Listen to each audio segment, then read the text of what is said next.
तो फिर चलते फिरते योग नहीं लगेगा। कहेंगे कि हम दीदी के पास जाकर योग में बैठेंगे, हम दादी के पास बैठेंगे। बाप तो कहते चलते फिरते बाप के वर्षे को याद करो बस।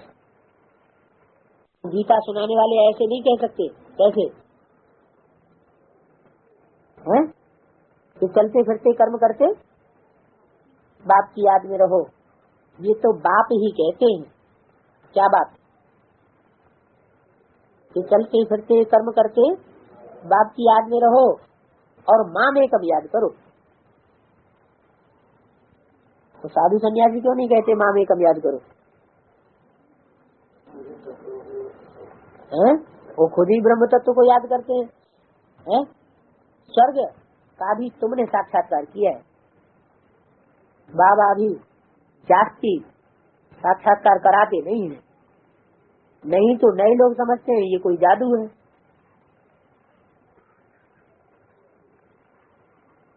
गीत था मम्मा की महिमा का।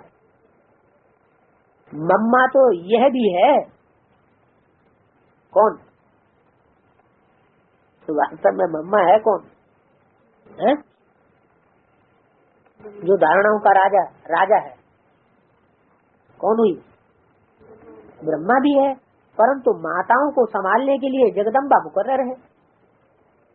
तो पुरुष तन है, माताओं को संभाल नहीं सकता। ड्रामा में दूध है, सभी से तीखी भी है। कौन?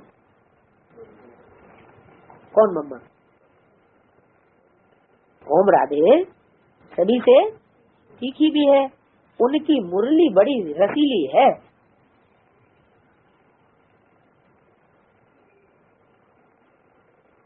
उनकी कह के दूर क्यों कर दिया है? सो थोड़े ही। ये तो वाणी तब चली जब मम्मा ने शरीर छोड़ दिया था। उनकी मुरली बड़ी रसीली है। तुम बच्चे जानते हो ये श्री कृष्ण प्रिंस से अब बैगर बन गए। कौन श्री कृष्ण? पहले प्रिंस थे, प्रिंस से बैगर बन गए हैं। श्री कृष्ण को चित्र को देखा। बताओ तुमने क्या कर्म किए जो स्वर्ग का प्रिंस बने हो? तो बाबा ने श्री कृष्ण का चित्र देखा और देख करके क्या बोला? बताओ श्री कृष्ण तुमने क्या कर्म किए जो स्वर्ग का प्रिंस बने हो? जरूर आगे जन्म में राजयोग सीखा होगा। आगे जन्म में मन, आगे जन्म में मन कब? आगे में सीखा होगा।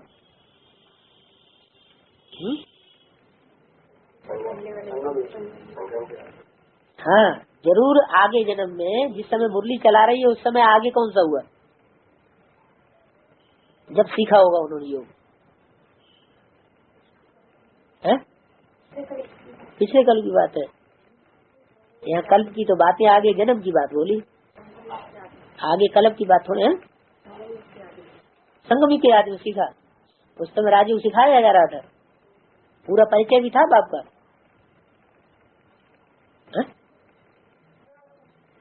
उस समय राजयोग सिखाने के लिए पूरा बाप का परिचय था। ज्ञान देने बात अलग, सिखाया राजयोग सिखाया।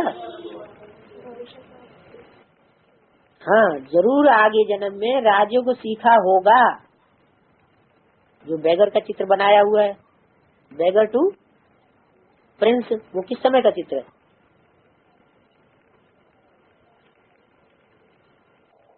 बैगर कब और प्रिंस कब?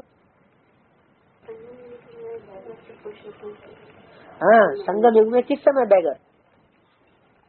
जरूर कोई टाइम ऐसा होता होगा ना कि ब्रह्मा की सोल शरीर छोड़ करके कोई ब्राह्मण बच्चे में प्रवेश करके बैगरी पार्ट बजाती है।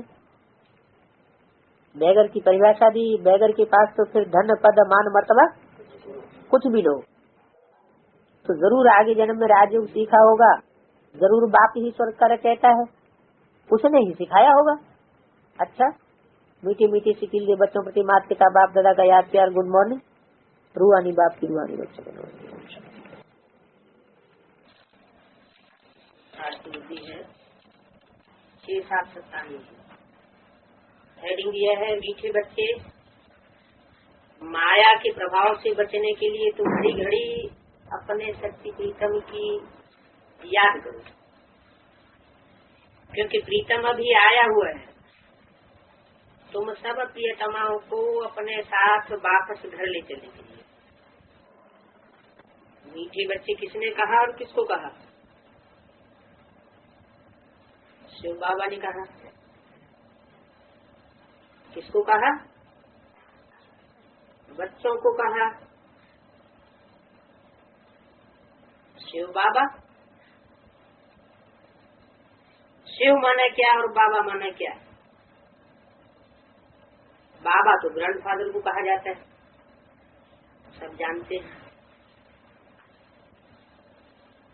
और शिव कहा जाता है ज्योति बिंदु सुप्रीम सोल को, जो कभी जन्म मरण के चक्कर में नहीं आता है, जो अभोक्ता है, जो अकर्ता है, निर्गुण निराकार परम ब्रह्म कहा जाता है।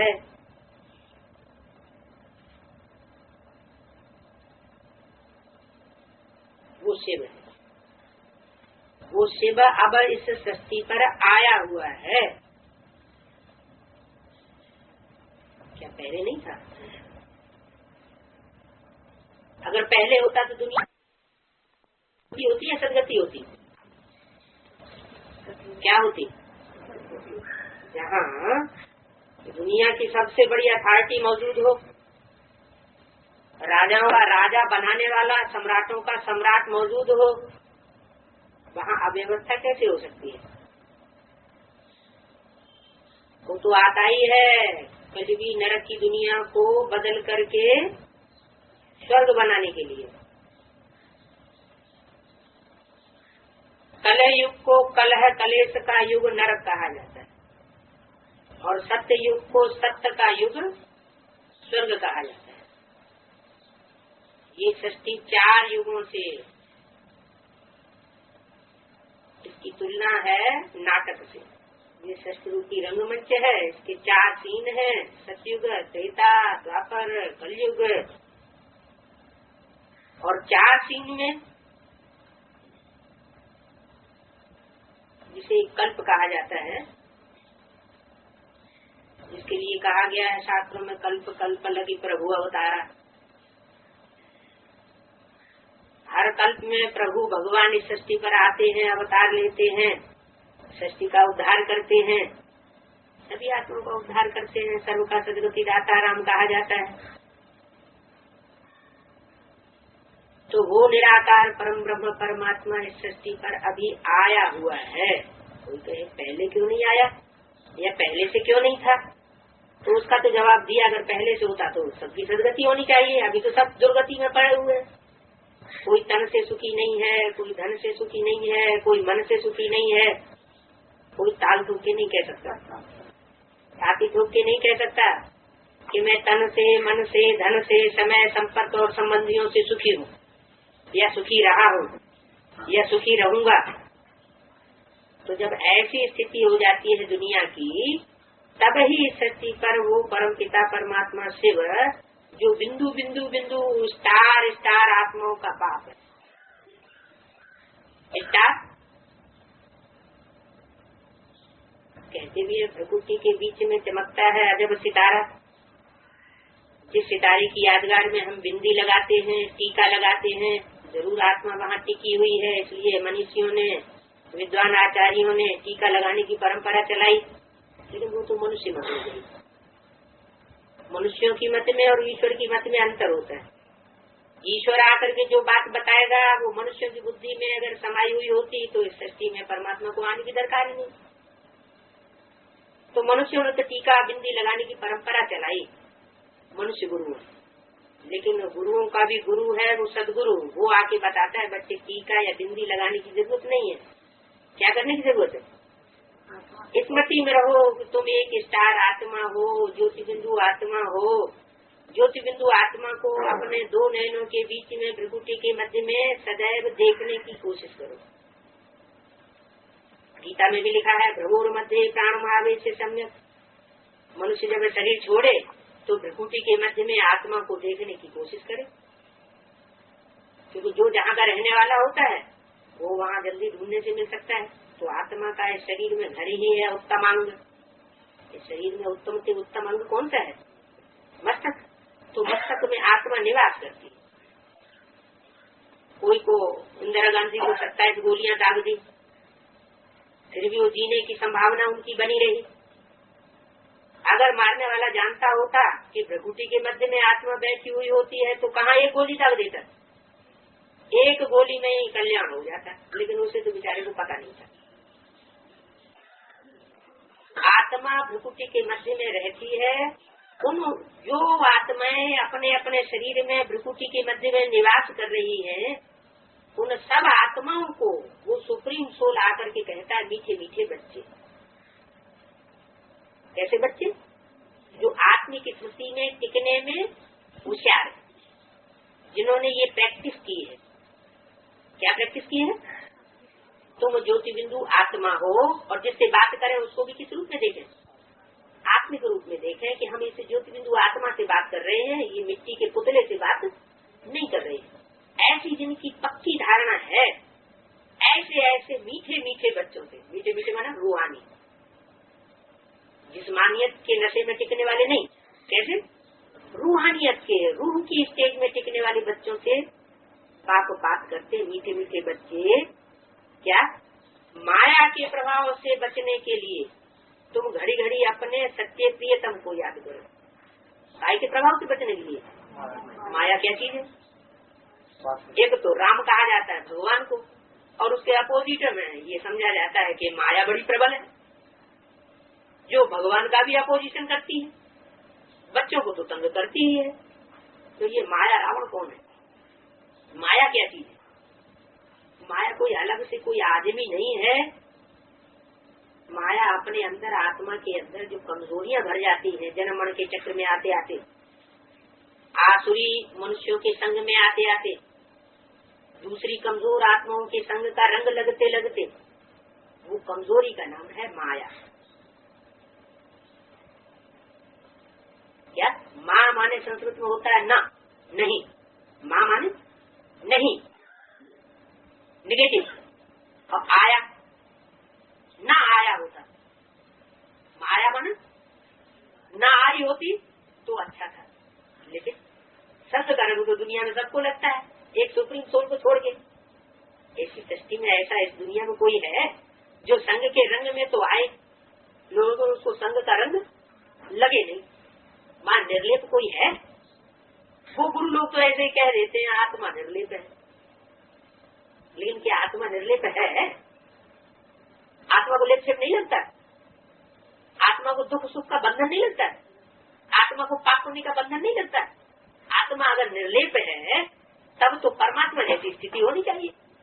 जैसे परमात्मा इस नरक की दुनिया में आता है, बच्चों से मिलता है, जुलता है, जो गायन है शास्त्रों में, तुम संग खाऊं तुम संग खेलूं, तुम संग श्वासों श्वास श्वास में बहूं, ऐसा परमात्मा जब ऐसे कमजोर बच्चों के संपर्क संबंध में आएगा तो क्या उसको लेप छेप लगेगा? उसको नहीं लगता। तो वास्तव में परमात्मा का ये टाइटल है निर्लेप, लेप छेप जिसको पाप पुण्य का नहीं लगता। इसलिए पाप आत्मा पुण्यात्मा आत्माओं के लिए कहा जाता है। ऐसे क्यों कहा जाता है पाप परमात्मा पुण्य परमात्मा? कहा जाता है? नहीं कहा जाता। पाप परमात्मा पुण्य परमात्मा ऐसे तो कहा ही नहीं जाता। महात्मा परमात्मा ऐसे तो कहा ही नहीं जाता। आत्मा महात्मा बनती है, आत्मा पापात्मा बनती है, आत्मा पुण्यात्मा बनती है। परमात्मा के ऊपर तो पाप पुण्य का लेप छेप लगता ही नहीं। वो इस सृष्टि पर जब आता है तो इस तरह मनुष्य तन में प्रवेश करता है कि किसी का लेप छेप उसको न लगे। भूत प्रेत भी प्रवेश करते हैं, लेकिन भूत प्रेत जिसमें प्रवेश करते हैं उसके संग का रंग उनको भी लगता है। जिस रथ में भी प्रवेश करेंगे उनको लगेगा, लेकिन परमात्मा को संग का रंग नहीं लग सकता। अगर उसको भी संग का रंग लग जाए तो वो भी इस दुनिया में आकर के मटमैला हो जाए। तो वो आकर के माया से अपोजिशन बच्चों को करना सिखाता है कि तुम्हारे अंदर जो अनेक जन्म की कमजोरियां आ गई हैं वो अनेकों का संग करते करते आ गई। संघ का रंग लग गया है। देखो पहले दुनिया में कितने धर्म थे? एकदम शुरुआत में अनेक धर्म होंगे या एक ही धर्म होगा? एक धर्म था। पहले दुनिया में कितनी जातियां होंगी? एक ही जाति होगी। पहले दुनिया में ये जो जितने जितने ढेर सारे धर्मखंड फैले हुए हैं, इतने नहीं थे। ये 2500 वर्ष से ढेर सारे धर्म, ढेर सारे राज्य पैदा हो गए। शास्त्रों में भी लिखा है सत्ययुग में नारायण का राज्य था, एकदम सत्यवादी। तो नारायण का जो राज्य था वो राज्य ही वास्तव में नर से नारायण जो बना था। गीता में किसको ज्ञान दिया गया? गीता में ज्ञान दिया गया है नर अर्जुन को। क्या लक्ष्य देकर के ज्ञान दिया गया? हे नर अर्जुन, तू ऐसा करनी कर, ऐसी करनी कर। मैं कर्म कर्म गति की जो गति बता रहा हूँ तेरे को गीता ज्ञान में, तू ऐसी करनी कर जो तू नर से नारायण बन। और हे द्रौपदी, तू नारी से लक्ष्मी बन। तो जो गीता का ज्ञान महाभारी महाभारत युद्ध से पहले सिखाया परमात्मा ने, वो सिखाया इसलिए था। वो महाभारी महाभारत युद्ध समूल क्रांति कराई इसीलिए थी कि संपूर्ण क्रांति के बाद संपूर्ण शांति संसार में हो जाए। लेकिन मनुष्य गुरुओं ने घपला कर दिया। क्या घपला कर दिया? उन्होंने महाभारत युद्ध को द्वापर के अंत में डाल दिया। अब द्वापर के अंत में अगर भगवान आएगा तो क्या पापी कलयुग की स्थापना कराएगा? तो भगवान के आने का फायदा क्या हुआ? तो मनुष्यों की बुद्धि तो विकारी है। विकारी बुद्धि से उन्होंने शास्त्र लिखे। शास्त्रों में शुरुआत में फिर भी सच्चाई थी। जिन कवियों ने साहित्य के स्टेज में वो कविताएं रची थी, जो श्लोक रचे थे, वो सच्चे थे। बाद में मनुष्य गुरुओं ने उनमें इंटरप्रिटेशन अपने अपने मन के व्याख्याएं डालना शुरू कर दी और अभी शास्त्रों का हालत खराब हो गई। तुंडे तुंडे मते बनना किस एक ही संस्कृत की गीता और उसकी 108 टीका है, उससे भी ज्यादा तो हो गई।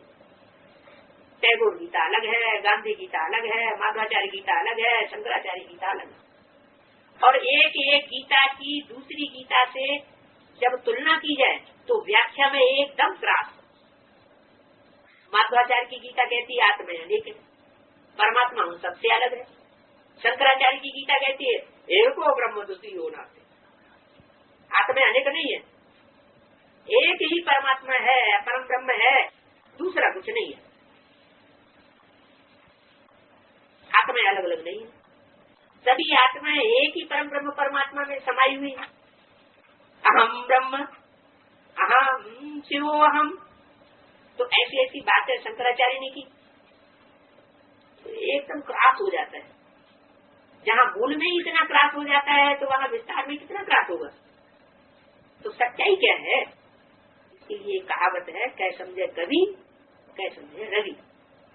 या तो ज्ञान सूर्य कवि जो परमात्मा है, सबसे बड़ा कवियों का कवि, बापों का बाप, गुरुओं का गुरु, सबसे बड़ा गुरु, वो इस सृष्टि पर उतर आता है। तो जो आज में कवियों ने जो रचना रची थी साहित्य के स्टेज में, उस साहित्य के स्टेज की रची हुई कविता का अर्थ सही बताता है, शास्त्रों का सार बताता है।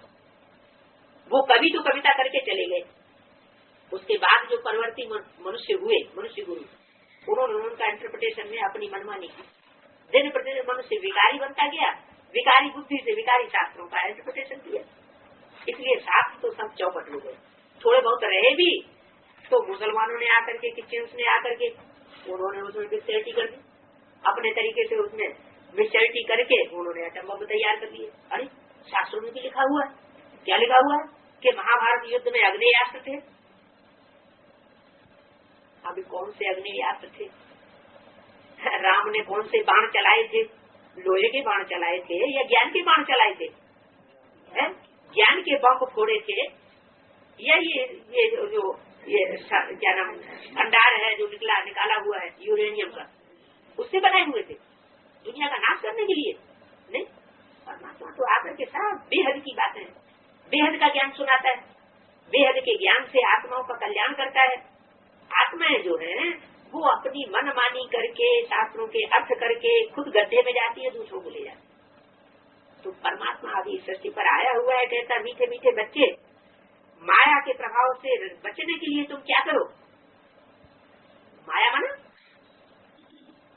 माने अर्थ समझ लिया ना, माँ आया, माँ माने नहीं, आया माने आया, ना आया होता तो अच्छा होता। माना हमारे अंदर जो कमजोरी आ गई काम क्रोध लोभ मोह अहंकार की, इन 5 विकारों की जो कमजोरी है वो हमारे अंदर ना आई होती तो अच्छा। कोई कहेगा कि परमात्मा में काम क्रोध लोभ मोह अहंकार होता है, परमात्मा में होता ही नहीं, उसको संकर्म ही नहीं लगता, वो तो निर्लेप है, निर्गुण निराकार परम ब्रह्म निरंजन कहा जाता है, उसको काजल कैसे लग सकता है। तो वो परमात्मा इस सृष्टि पर आकर के बच्चों को कह रहा है मीठे मीठे बच्चे, तो परमात्मा ने आकर के परिचय दिया कि तुम बच्चे, तुम आत्मा हो, तुम शरीर नहीं हो। अपन को क्या समझो, आत्मा समझो। आज से कितना, आज से 62 साल पहले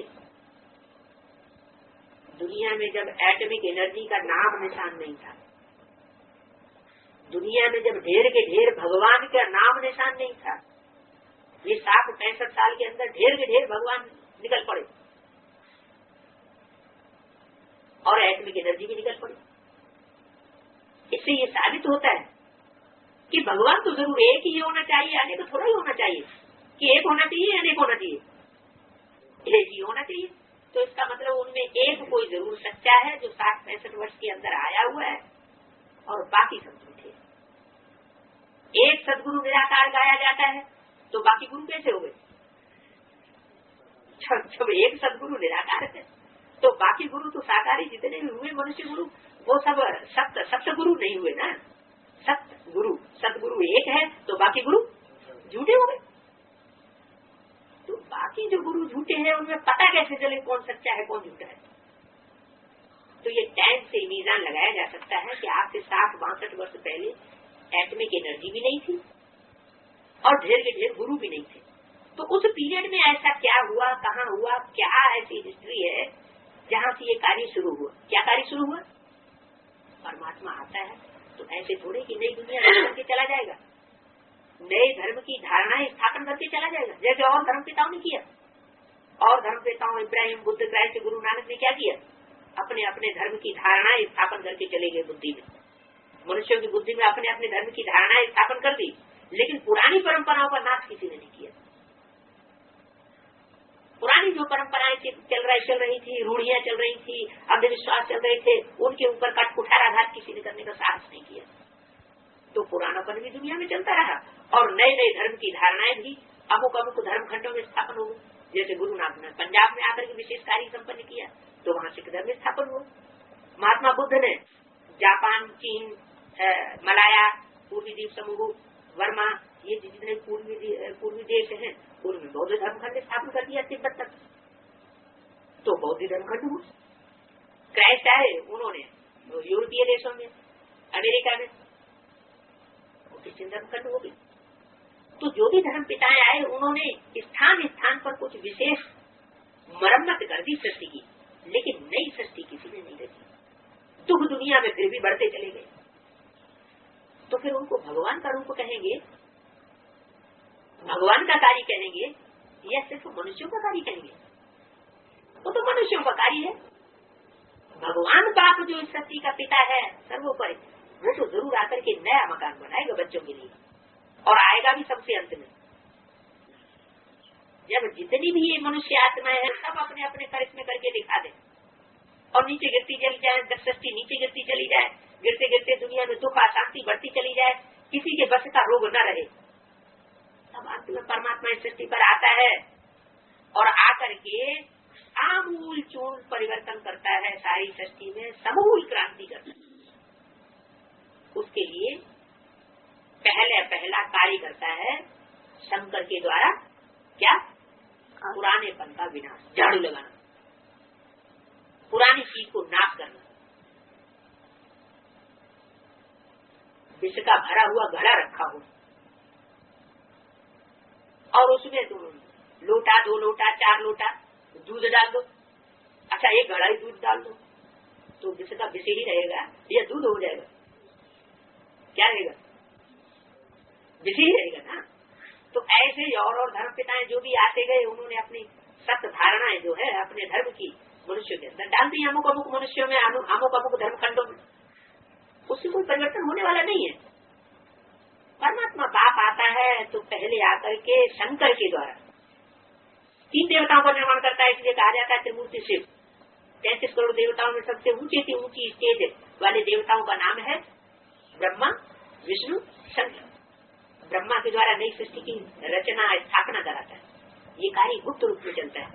जैसे गर्भ में बच्चा गुप्त रूप में स्थापन किया जाता है, दुनिया को कुछ पता ही नहीं, मोहल्ले वालों को पता ही नहीं, घर वाले बच्चों को कुछ पता ही नहीं, माँ जाने बाप जाने और कोई जान ही नहीं सकता कि बच्चा गर्भ में आ चुका है। इसी तरीके से वो परमपिता परमात्मा इस सृष्टि पर जब आता है, आकर के सबसे पहले एक कार्य करता है। क्या कार्य करता है? बीज बोता है, ज्ञान का। तो ज्ञान का बीज उसने आकर के बोया। किसके द्वारा बोया? ब्रह्मा के द्वारा। ब्रह्म माने बड़ी, माँ माने माँ। ब्रह्मा माने बड़ी से बड़ी माँ सृष्टि की। लौकिक में भी जब बच्चों की पैदाइश होती है, सृष्टि प्रक्रिया चलती है, तो पहले बच्चे माँ के संपर्क में आते हैं या बाप के संपर्क में आते हैं? पहले पालना किसकी लेते हैं? माँ की पालना लेते हैं। तो ऐसे ही परमात्मा का भी सृष्टि रूपी रंगमंच पर आता है, तो पहले पहले ब्रह्मा की रचना करता है और ब्रह्मा में प्रवेश करके वो सब बच्चों के सामने प्रत्यक्ष होता है। उस ब्रह्मा रूपी माँ में बीज डालने वाला तो कोई होगा कि ऐसे ही माँ से बच्चे पैदा हो जाएंगे? वो बाप गुप्त रहता है।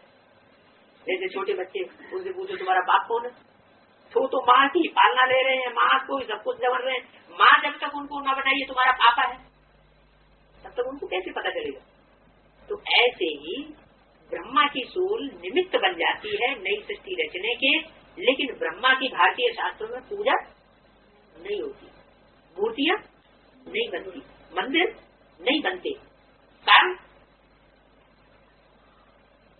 क्या? 3 देवताओं में है तो वो भी श्रेष्ठ देवता।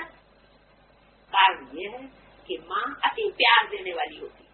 परमात्मा ने भी ब्रह्मा के तन में आकर इन ब्रह्मा कुमार कुमारियों की जो सृष्टि रची, जो सारे वर्ल्ड में फैल गई है, दुनिया के सभी देशों में ब्रह्मा कुमारी आश्रम खुले हुए, वो ब्राह्मण तैयार हो चुके हैं।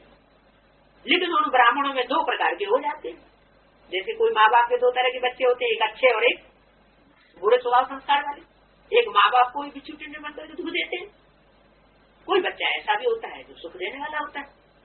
तो ऐसे ही इस सृष्टि रूपी रंगमंच पर ब्रह्मा के द्वारा परमात्मा ने जो ब्राह्मणों की सृष्टि रची, कहते हैं ब्रह्मा के मुख से ब्राह्मण पैदा हुए, शास्त्र में लिखा हुआ है। तो ऐसा समझ लेते हैं शास्त्रकार कि ब्रह्मा के मुख में कोई मशीन रखी होगी, वाह किया और ब्राह्मण निकल पड़े।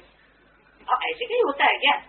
अरे परमात्मा निराकार सुप्रीम सोल ने आकर के सृष्टि पर किसी व्यक्ति ने प्रवेश किया, प्रवेश करके उसका नाम ब्रह्मा दिया, और ब्रह्मा के मुख से जिन जिन ने ज्ञान सुना, अपने जीवन में धारण किया, वो ब्राह्मण कहेंगे। उन ब्राह्मणों में 2 तरह के हो गए। रावण कुंभकर्ण मेघनाद जैसे भी ब्राह्मण पैदा हुए, और वशिष्ठ विश्वामित्र जैसे श्रेष्ठ ब्राह्मण भी पैदा हुए। सारथी थे, दूसरों को सुख देने वाले थे, वो कहे गए मुखवंशावली ब्राह्मण। उन्होंने ब्रह्मा के मुख से निकली हुई बातों को धारण किया, क्योंकि ब्रह्मा का मुख जो है वो तो हमारी तुम्हारी तरह इस दुनिया का कोई चोला ही होता है, इस पुरानी सृष्टि का कोई मनुष्य ही होता है। उस ब्रह्मा में परमात्मा से वह प्रवेश तो करते हैं, लेकिन प्रवेश करने का बावजूद भी पार्ट उनका माँ का चलता है, बाप का नहीं चलता। माँ प्यार देती है, माँ बच्चों को जन्म देती है, एक बहुत भारी संस्था का रूप बन गया। लेकिन माँ बच्चों के प्रभाव से प्रभावित हो जाती है। जब बाप गुप्त हो जाता है तब तो यही हालत हुई। ब्रह्मा कुमारी विश्वविद्यालय में भी ब्रह्मा ने 69 में शरीर छोड़ा। तो जब शरीर छोड़ दिया ब्रह्मा ने, तो वही सोल जो है वो फिर उस बच्चे को, क्योंकि सूक्ष्म शरीर धारण करने के बाद तो जितनी भी प्रेत आत्माएं होती हैं वो ज्यादा शक्तिशाली बन जाती है। उनको भूत, वर्तमान और भविष्य की ज्यादा जानकारी हो जाती है साकार रूप धारण करने वाली आत्माओं के मुकाबले। तो वो सुप्रीम सोल जिसने ब्रह्मा में प्रवेश करके ये सारी मुरलियां चलाई हैं माउंट आबू से, जो आपके सामने ये पढ़ी गई, ये मुरलियां तो ब्रह्मा के मुख से चलाई गई, ज्ञान का दूध बच्चों को मिला, लेकिन वो ज्ञान का दूध बच्चों को जो मिला है वो माँ के द्वारा इंटरप्रिटेशन उसका मिला। जो माँ के ऊपर भी अथॉरिटी रखने वाला बाप है वो गुजरा छोटे छोटे बच्चों के बुद्धि के सामने। अब वही माँ ब्रह्मा शरीर छोड़ने के बाद कोई ब्राह्मण बच्ची में प्रवेश करके जब प्रैक्टिकली ऐसी एक्ट करे और बच्चों को संदेश दे क्या कि ये तुम्हारा बाप है, तब वो आदि देव जो सृष्टि का पहला पहला देवता है, तुम आदि देव है, पुरुष है, पुराण, वो इस सृष्टि पर प्रत्यक्ष होता है। पहले प्रत्यक्ष नहीं होता। माँ को ही बच्चे सब कुछ समझते हैं, माँ ही बच्चों का माई बाप है, लेकिन वही माँ जब बच्चों को परिचय देती है ये तुम्हारा बाप है, प्रैक्टिकल एक्ट के द्वारा परिचय देती है, बच्चे भी निश्चय लिख करके दे देते हैं कि हाँ ये हमारा बाप है, ये हमारी माँ है। वो ही ब्रह्मा दादा लेखराज की सोल जिसके द्वारा ब्रह्मा कुमारी आश्रमों की बड़ी सारी सृष्टि में सारे वर्ल्ड में स्थापना हुई, वही सोल प्रवेश करके अब माँ का पार्ट बजाय रही है। कौन सी माँ? जिसे जगत अम्बा कहा जाता है। ब्रह्मा का भी वही अर्थ है, ब्रह्म माँ, बड़ी माँ, लेकिन वो दाढ़ी मूंछ वाला दिखाया जाता है, उसकी पूजा नहीं होती। वही दाढ़ी मूंछ वाला ब्रह्मा जब किसी नारी तन में प्रवेश करता है तो उसकी पूजा होती है। क्या कारण हुआ? कारण यही हुआ कि परमात्मा जब इस सृष्टि पर आते हैं तो पुरुष जो दुनिया में आगे बढ़े हुए हैं, मान मर्तबा ज्यादा खींच करके लिया हुआ है, उनको आगे नहीं बढ़ने देते। किसको आगे बढ़ाते हैं? कन्या माताओं को आगे बढ़ाते हैं। उनको ज्यादा संरक्षण परमात्मा की ओर से मिलता है। कब संरक्षण मिलता है? जब वो शक्तियां स्वीकार कर लेती हैं कि हम शिव की शक्ति हैं, डायरेक्ट शिव से हमारा कनेक्शन है और दुनिया में सबने हमको गिराया है। 2500 वर्ष की हिस्ट्री ये कहती है कि मनुष्यों ने गिराया है और मनुष्यों का पिता जो परम पिता परमात्मा है वो सृष्टि पर आकर के शक्तियों को आगे बढ़ा। तो वो शक्तियां ही मातृशक्ति बनकर के उस परमात्मा शिव की प्रत्यक्षता में सबसे आगे बढ़ती हैं और उनमें से जो मुख्य शक्ति है जगदम्बा, जगत की अम्बा, वही ब्रह्मा की सोच उसमें प्रवेश करके जगदम्बा के रूप में हम बच्चों के सामने प्रत्यक्ष होती है। इसलिए संसार में सबसे बड़ा मेला किसका मनाया जाता है? जगदम्बा। आप देखें अमरनाथ पे इतनी भीड़ नहीं इकट्ठी होती है, कहाँ इकट्ठी होती है? वैष्णो देवी के मंदिर जो जगदम्बा मानी जाती है, वहाँ भारी भीड़, भारी मेला लग जाता है। यादगार कहाँ की? संगम की यादगार है। और सुप्रीम सोल परमात्मा बाप ने जरूर कोई मनुष्य तन में प्रवेश किया है, जिसको संसार में शंकर कहा जाता है।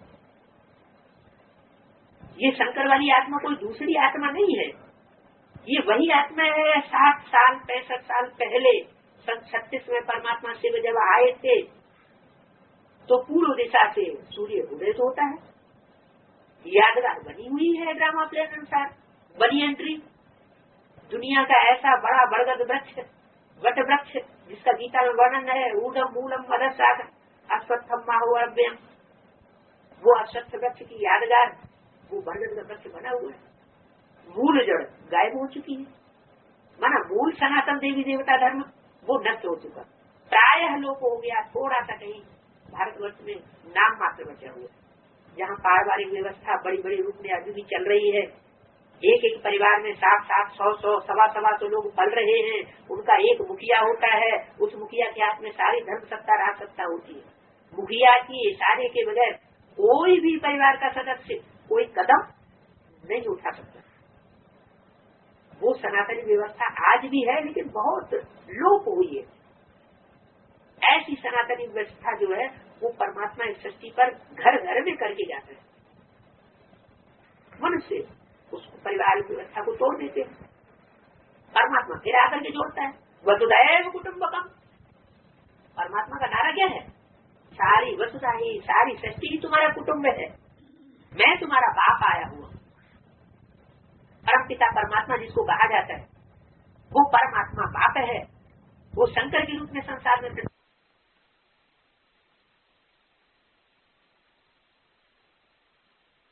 बच्चे हैं। कोई कंपनी बनती है दुनिया में तो कंपनी में पहले बाप का नाम आता है कि पहले बच्चे का नाम आ जाता है? एंड सन्स, पहले तो बाप का नाम होता है ना। तो शिव पहले, शंकर बाद में।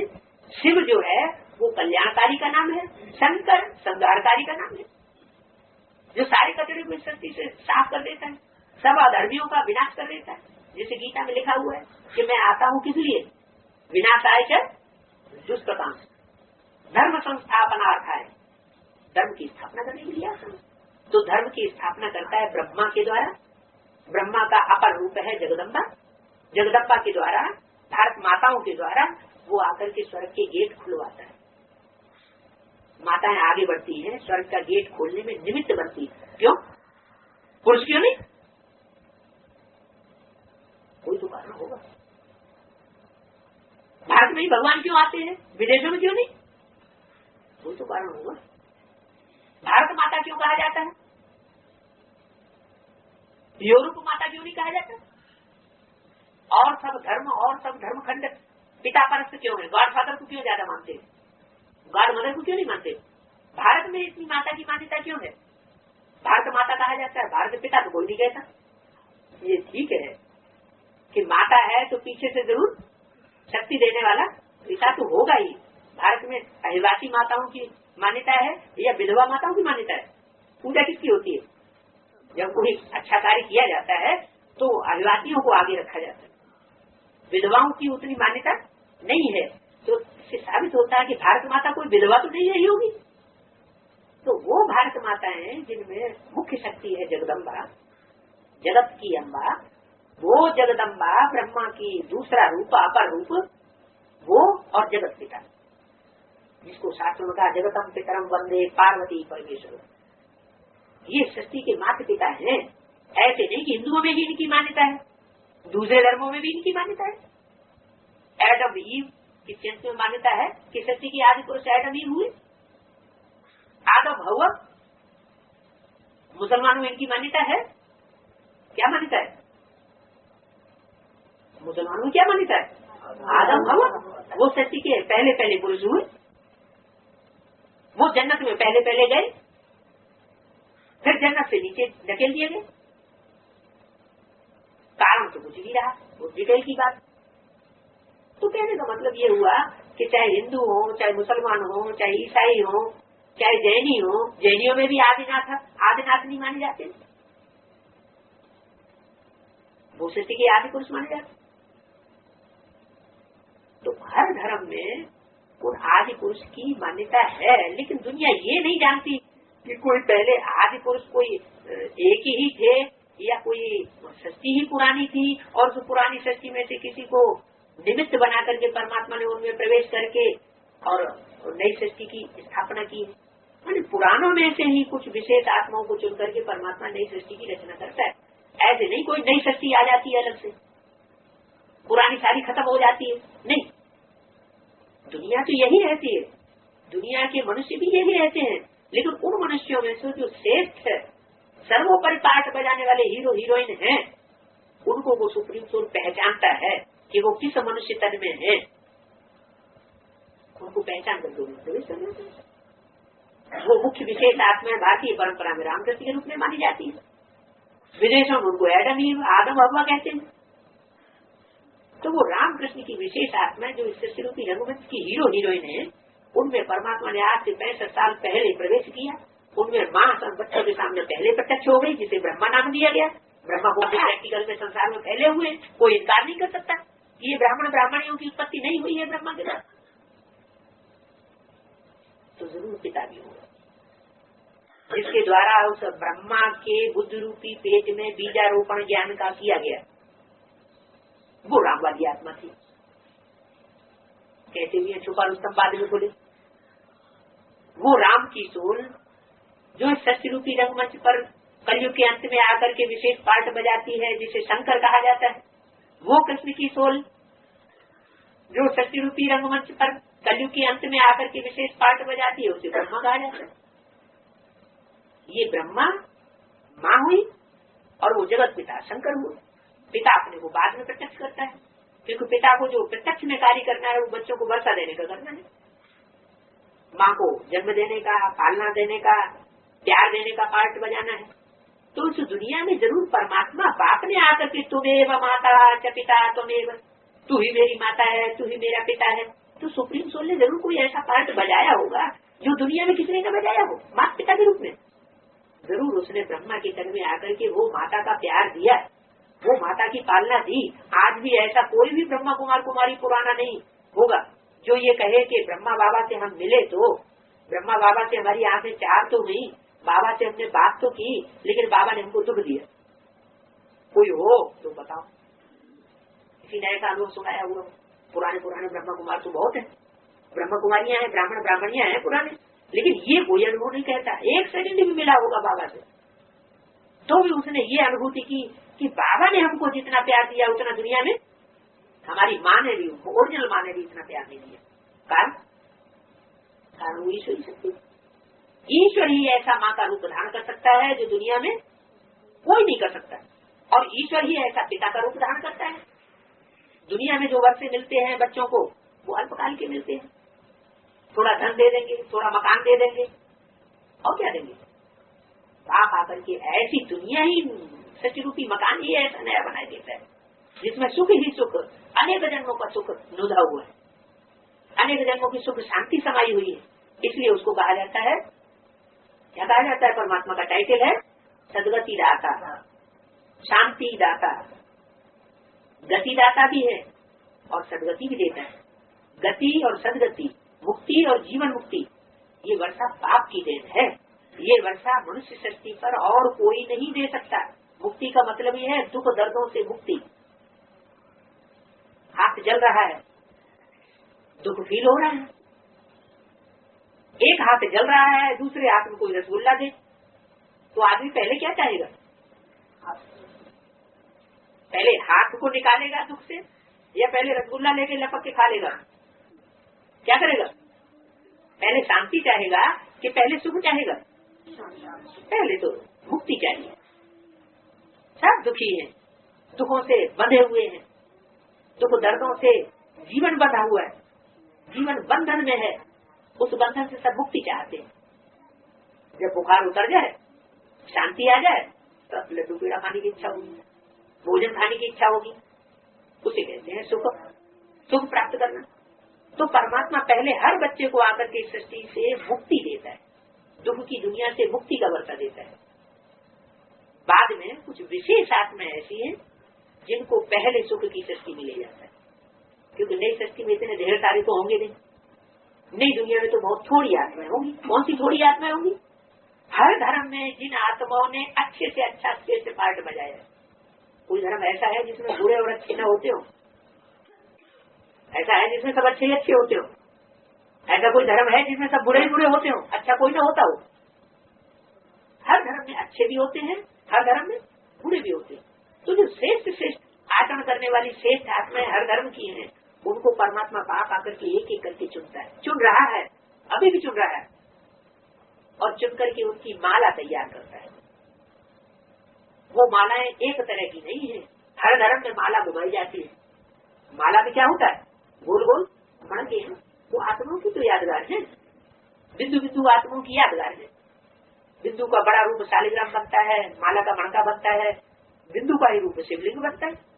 पूजा करने के लिए शिव को बड़ा लिंग बना दिया है, बिंदु का बड़ा रूप शिवलिंग।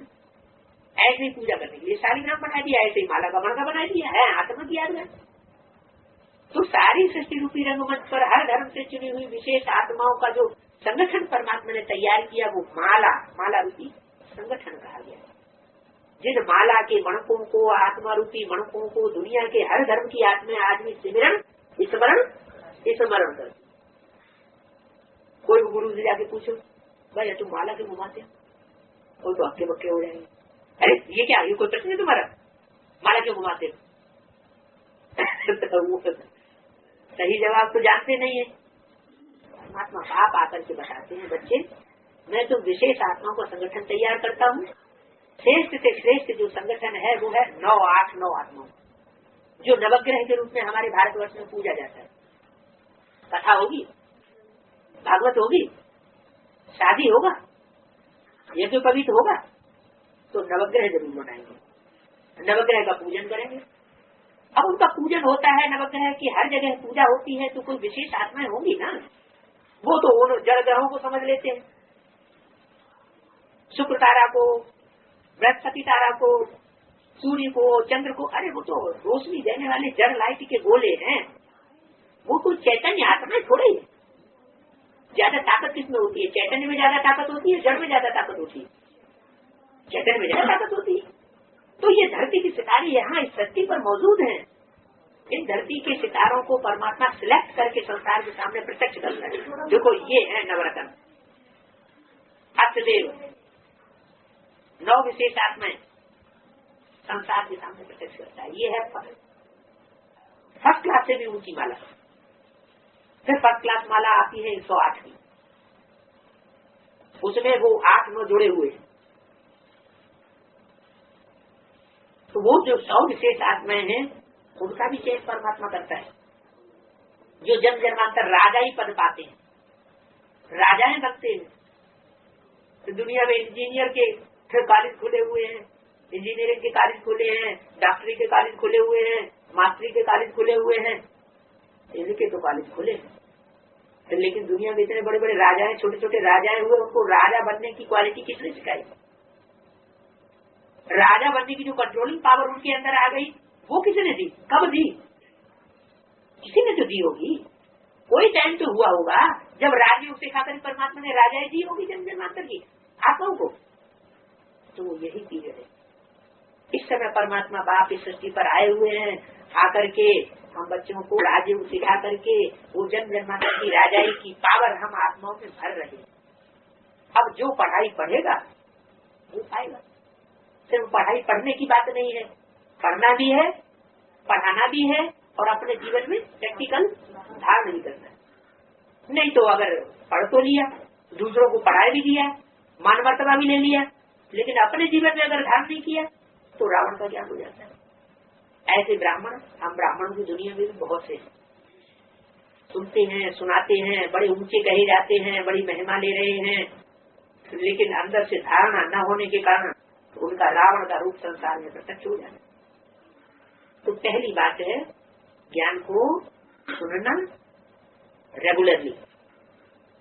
क्या? रेगुलर सुनना, अटेंशन देकर के पढ़ाई पढ़ना कि ईश्वर की पढ़ाई है। ऊंचे से ऊंचा गुरु टीचर हमको पढ़ाने के लिए सृष्टि पर आया हुआ है, वो पढ़ाई। उस पढ़ाई में पहली पढ़ाई ये पढ़ाई जाती है कि तुम आत्मा कौन और तुम्हारा बाप कौन। ये बात बताने के लिए 7 दिन पहले बेसिक नॉलेज दी जाती है, फिर 7 दिन एडवांस नॉलेज दी जाती है। तब बुद्धि में बैठता है कि सृष्टि पर ये जो मनुष्य के रूप में मूर्तियां दिखाई पड़ रही है, इनमें कौन जगदम्बा है और कौन जगत पिता है।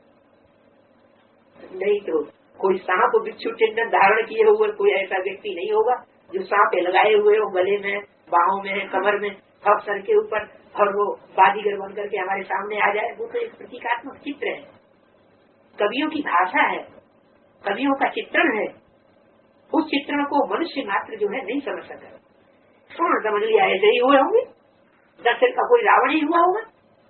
लेकिन ऐसा नहीं, जो भी चित्र है उनमें चरित्र की यादगार भरी हुई है, जो भी नाम है उसमें उनके काम समाये हुए हैं। युधिष्ठिर जरूर संसार रूपी जंगल में, संसार रूपी मैदान में जो युद्ध हुआ है, उस युद्ध में जो स्थिर रहा, कभी हिला डुला नहीं, असत्य जिसने भाषण नहीं किया, असत्य का रास्ता नहीं लिया, सत्य का ही हमेशा पक्ष लिया, वो युधिष्ठिर हुआ। दुर्योधन ने सदैव दुष्ट युद्ध किया है, जो युद्ध करना चाहिए ज्ञान का, वो ज्ञान का युद्ध नहीं किया, मारा धाड़ी कर दी। तो परमात्मा कोई मारा धाड़ी का युद्ध करने के लिए, कराने के लिए थोड़ा ही आता है। आज की दुनिया की जो महात्माएं हैं, धर्मात्माएं हैं, तो वो भी किसी को मारना करना सिखाते हैं क्या? सिखाते हैं? नहीं, वो भी नहीं सिखाते। तो परमात्मा आकर के ये कैसे सिखाएगा कि तुम बाहुबल दिखाओ, मारकाट करो? परमात्मा तो ज्ञान की तलवार चलाना सिखाता है। ये ज्ञान की तलवार से जो पाप है वो मारे जाते हैं। इसलिए परमात्मा बाप का कहना है कि पापी से घृणा मत करो, उसके पाप से घृणा करो। बदला मत लो, क्या करो? उसको बदल के दिखाओ। बड़े से बड़ा आसुर हो, उसके लिए भी हमारे अंदर ये स्टेमिना होना चाहिए कि परमात्मा बाप हमारे साथ आया हुआ है, सारी सृष्टि का परिवर्तन करने वाला आया हुआ है, इस असुर का परिवर्तन नहीं करेगा?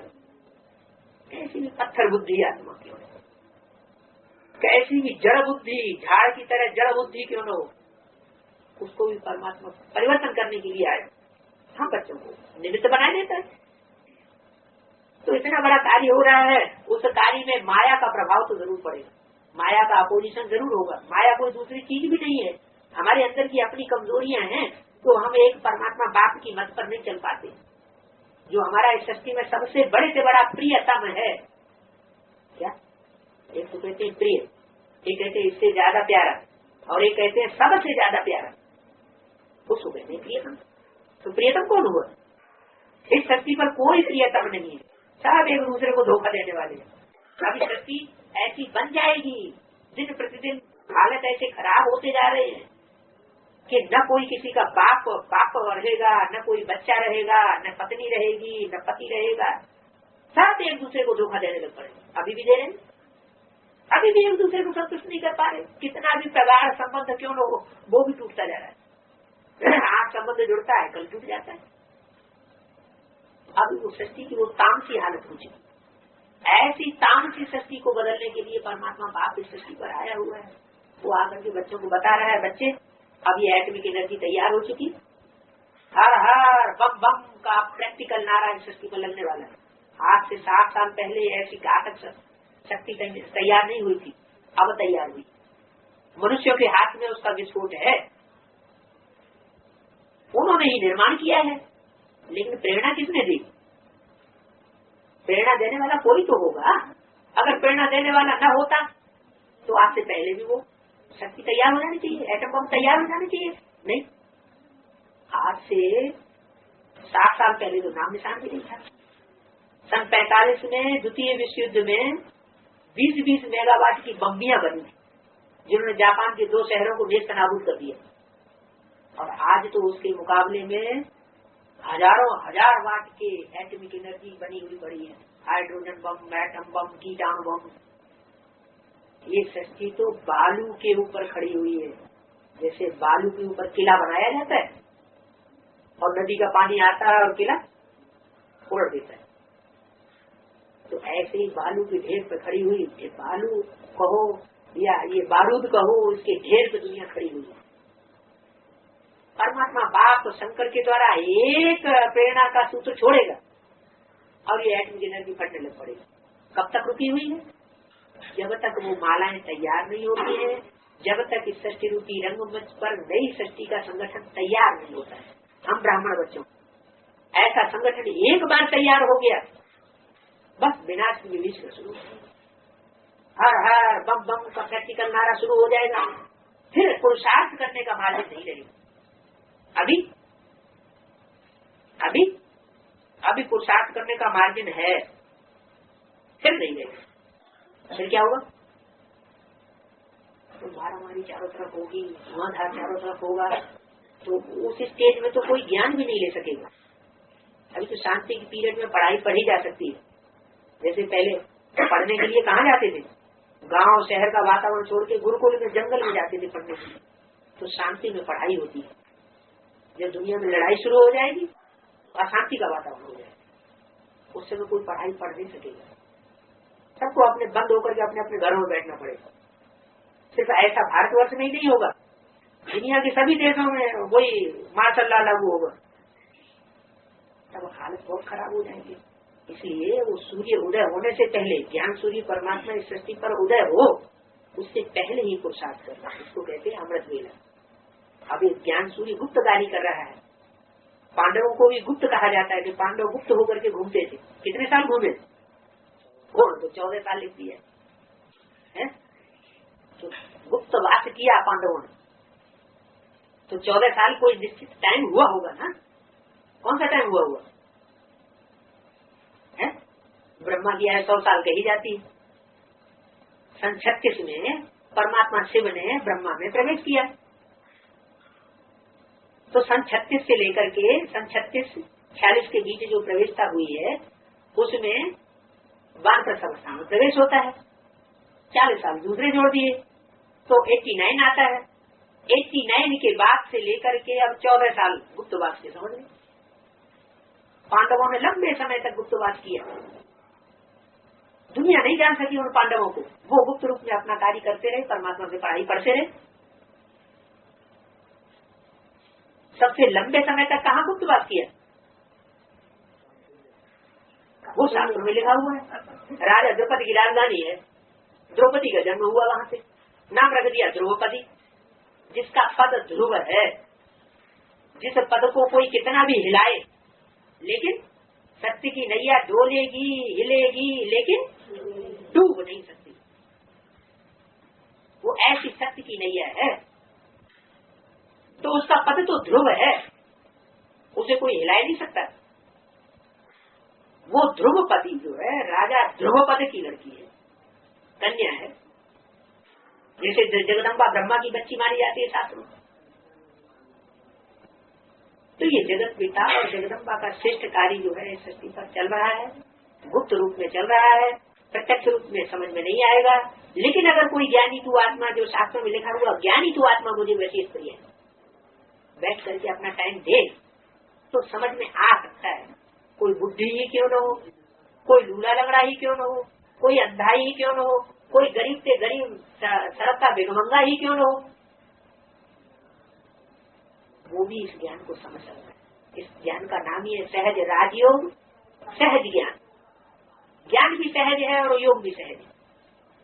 अब नहीं लिया तो कब लेंगे? अभी तो घड़ी घड़ी ऐसी स्थितियां पैदा हो जाती है। इराक का युद्ध शुरू हुआ तो सब ठहराने लगे। अभी हिंदुस्तान में कारीगर का युद्ध शुरू हुआ, एक कारीगर, यहाँ तो सैकड़ों कारीगर घुसे हुए पड़े, तो किसी को पता ही नहीं, एक कारीगर की बात नहीं है। तो ये स्थिति कभी भी आ सकती है। भारतवर्ष में जितनी जातियां हैं और जातियों के आधार पर जितना विद्वेष है, इतना दुनिया के किसी देश में नहीं है।